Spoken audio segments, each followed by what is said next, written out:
I need to share something important. Narcissists have changed their tactics. 10 years ago, their tactics were easier to spot. They'd study you, figure out what you wanted, mirror you, love bomb you, isolate you, and then the abuse would start. Gaslighting, triangulation, guilt trips. The pattern was there if you knew what to look for. But here is the problem. They know we learned about them.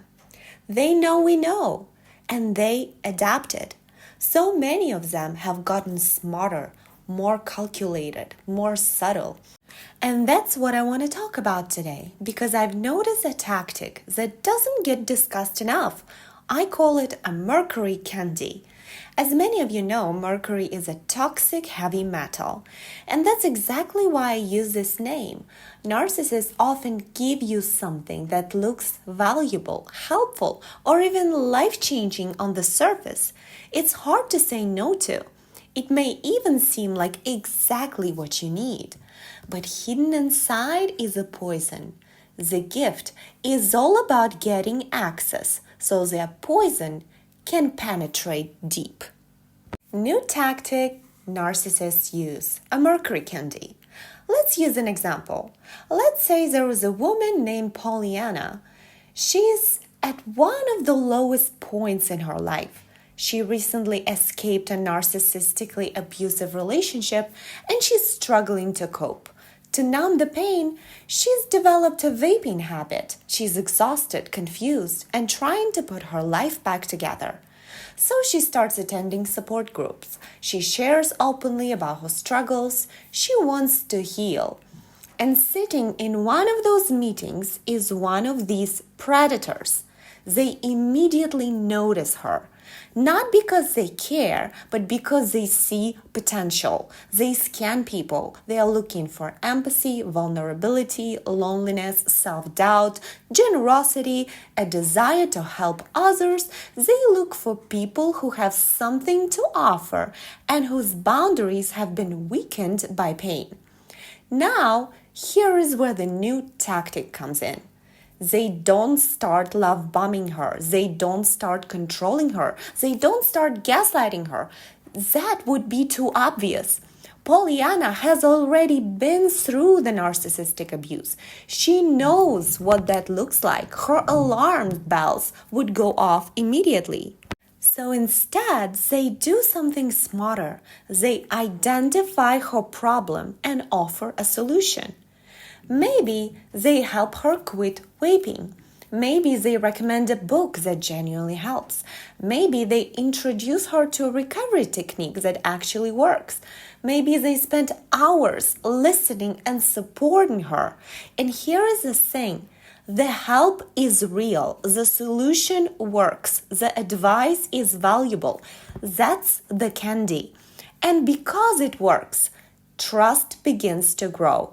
After all, most of us trust people who help us, especially when we are at our lowest. But then, 6 weeks later, things start to shift. Not dramatically, but subtly. The mercury starts getting mixed into the candy. Maybe the narcissist genuinely helps Pollyanna at first.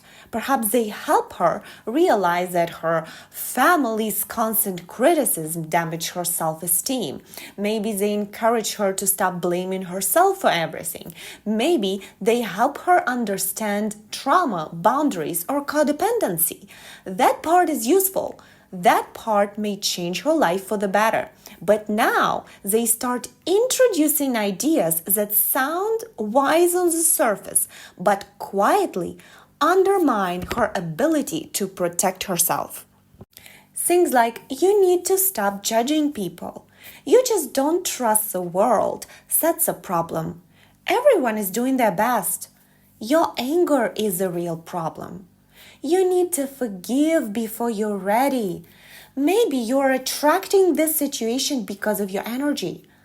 Boundaries are just walls created by the ego. If the relationship hurts, it's because there is a lesson you still haven't learned. You should focus on changing yourself instead of looking at what others are doing. Notice what happens. Every one of these ideas contains a grain of truth. But taken too far, they train Pollyanna to blame herself for the behavior of others or for the misfortune caused by factors outside of her control. And because the narcissist helped her before, she doesn't evaluate these new ideas critically. The trust has already been established, so she assumes the second, third, and fourth pieces of advice must be good too. That's a trap. People think manipulation starts with lies. Often it doesn't. It starts with truth. Then a little distortion is mixed in, then a little more, then a little more, until one day you look around and realize you've been taught to betray yourself in the name of healing, spirituality, kindness, or personal growth. And that's why discernment matters so much. Not everything that sounds wise is wise. Not everyone who offers help is safe. Sometimes the most brutal abuse is covered by the mask of kindness. New narcissistic tactic, steps they use. So let's pull back from Pollyanna's story for a moment and look at the actual process, because once you see the pattern, you'll start noticing it everywhere. I'll now discuss the tactic I noticed narcissists use to attack people who they know already been through narcissistic abuse. Step 1, they identify the wound. So first, they look for a problem, something you're actually trying to solve. Maybe it's a trauma, maybe it's a health issue, maybe it's a business problem, maybe it's a spiritual crisis. They are looking for the thing that keeps you awake at night, because that's the doorway. Step 2, they become the solution. Next, they position themselves as an answer. Not the whole answer, just enough of an answer to earn credibility. A useful recommendation, a practical piece of advice, a technique, a connection, something that works. And here is the important part. The solution is often legitimate. The candy has to taste good, otherwise nobody takes it. Step 3, they wait. They don't demand trust. They let the successful outcome do the work. You feel better. You gain confidence. You solve a problem. And your brain naturally connects the positive outcome to them. Trust begins growing on its own. Step 4, the mercury appears.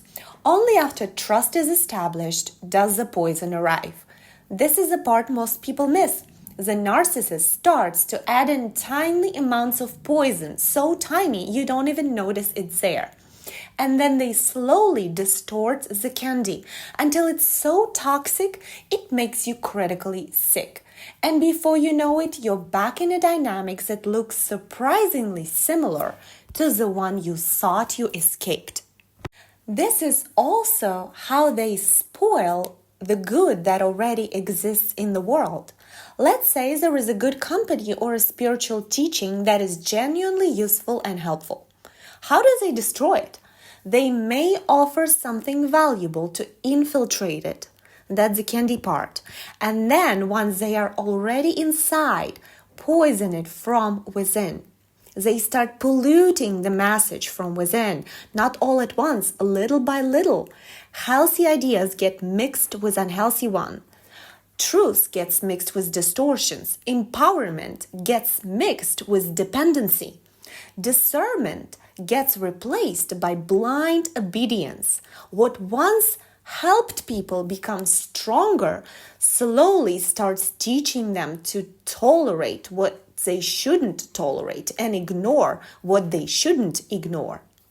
The goal is always the same: redirect people away from truth and toward beliefs that serve the narcissist's agenda. I've seen it happening with yoga communities, spiritual organizations, and even with social media influencers. They start out as good and helpful, but then start polluting the message. Dangerous, dangerous trap. That's why it's so important to stay awake. Just because something started out as good doesn't mean it will remain good forever. And just because someone contributed something valuable doesn't mean everything they promote afterward should be accepted without question. How to avoid the Mercury candy trap?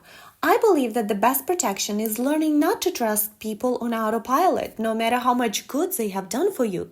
Do not hand someone unlimited access to your heart just because they showed up at the right time. Someone can give you a life-changing book, a helpful recommendation, a valuable idea, or an incredible opportunity, and you can still appreciate those things while continuing to evaluate the person behind them. Keep your discernment switched on. Trust is not something you give all at once, because kindness is easy to fake nowadays, and some people go to a great lengths to create a facade of kindness to cover up a lot of nastiness that exists in their hearts. Most importantly, build trust with yourself, your intuition, your own body. Sometimes your body notices what the mind cannot catch. Do you feel uncomfortable around someone even though you can't fully understand why? Pay attention. Do you feel drained, anxious, or like you lose energy every time you interact with a person? Pay attention. Your body is telling you no? Pay attention, because the goal is not to become afraid of people. The goal is to become so connected to yourself that you no longer ignore the signals telling you when something isn't right. Enjoy Digital Leech? Don't let leeches like narcissists drain what belongs to you. Protect your peace, reclaim your energy, and take your power back. Subscribe for more insights on recognizing manipulation, breaking unhealthy patterns, and creating your own version of happily ever after.